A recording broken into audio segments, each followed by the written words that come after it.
like George Washington, in his farewell address in 1797, had this to say about our nation, which I thought was fascinating. He said this: "Why quit our own to stand upon foreign ground? Why, by interweaving our destiny with any part of Europe, entangle our peace and prosperity in the toils of European ambition?" It was sort of an anti-imperial stance in his words. And then I discovered on July 4th of 1821, Secretary of State John Quincy Adams, who was speaking to the House of Representatives at the time, insisted that the United States, these are his words, "goes not abroad in search of monsters to destroy. She is the well-wisher to the freedom and independence of all. She is the champion and vindicator only of her own.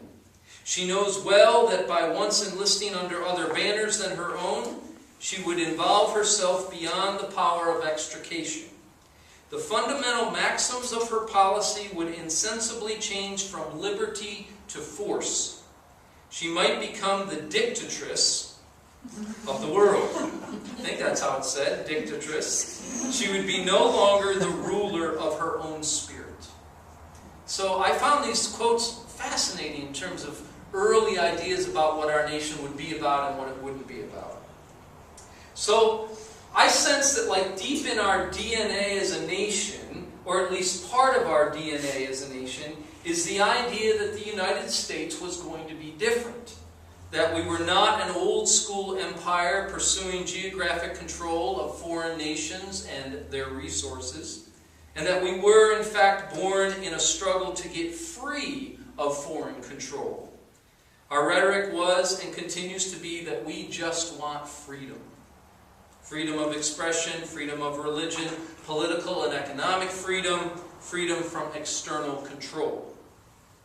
And because of this desire for freedom, we were an exceptional and historic national experiment. Now, hopefully some of you are thinking what I'm going to say. And I think it must be said that despite our founding rhetoric and ideas, Native American populations across North America would share a different perspective among other groups. And that from the get-go in our nation's history, there have been imperial behaviors and aspirations and policies that have muddied the water. But at any rate, it was not really until just recently in our history that we've used this concept of us as an empire. Now I want to share a quote which I think is an example of how this language and rhetoric got into our sort of public dialogue.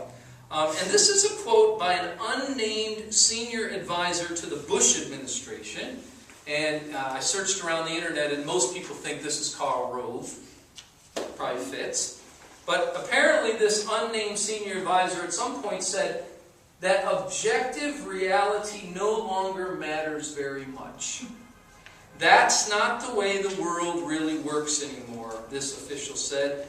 We're an empire now, and when we act, we create our own reality.